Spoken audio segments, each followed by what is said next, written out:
Trump family cleared at least 2.3 B from its crypto ventures, Reuters says. Reuters reported on June 9, 2026, that the family of U.S. President Donald Trump generated at least $2.3 billion in profit from its main crypto ventures. The figure, published by the news agency on its verified account, is the latest attempt to put a hard number on a business empire that has expanded across tokens, a dollar stablecoin, and mining interests since Trump returned to office. At the time of writing, the numbers are Reuters' estimate, not an audited disclosure. The agency framed it as a minimum, at least, which suggests the true total could run higher once less visible holdings are accounted for. SpendNode is treating the $2.3 billion as the single-source data point here and is not reconstructing a venture-by-venture breakdown that the underlying report does not make public. The ventures behind the number, the Trump family's crypto footprint, has several distinct pieces. World Liberty Financial, the family-linked decentralized finance project, issues the WLFI governance token and the USD $1 stablecoin. Separately, the Trump meme coin launched in early 2025 and generated trading fees for entities tied to the brand. There are also mining and treasury-style ventures that have raised outside capital. Reuters has reported across 2025 and 2026 on each of these strands. The new $2.3 billion figure appears to roll them into a single profit tally rather than describe a fresh deal. That distinction matters for readers.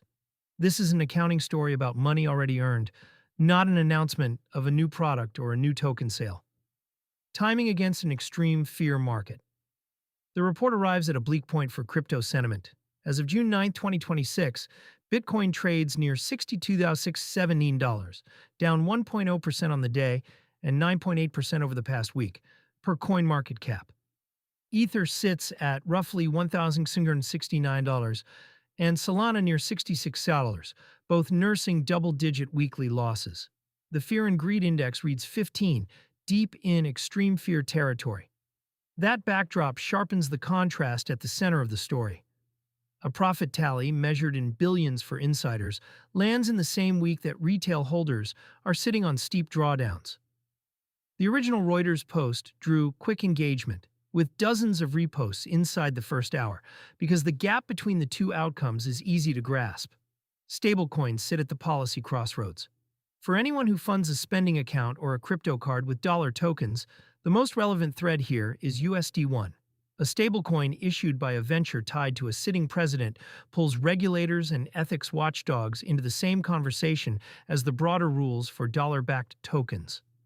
Those rules are still being written, and the policy debate in the United States has repeatedly circled back to conflict of interest questions whenever insider-linked tokens come up. The practical read for a stablecoin user is narrow. The Reuters figure does not change how USD1 redeems or how any card processes a stablecoin top-up today.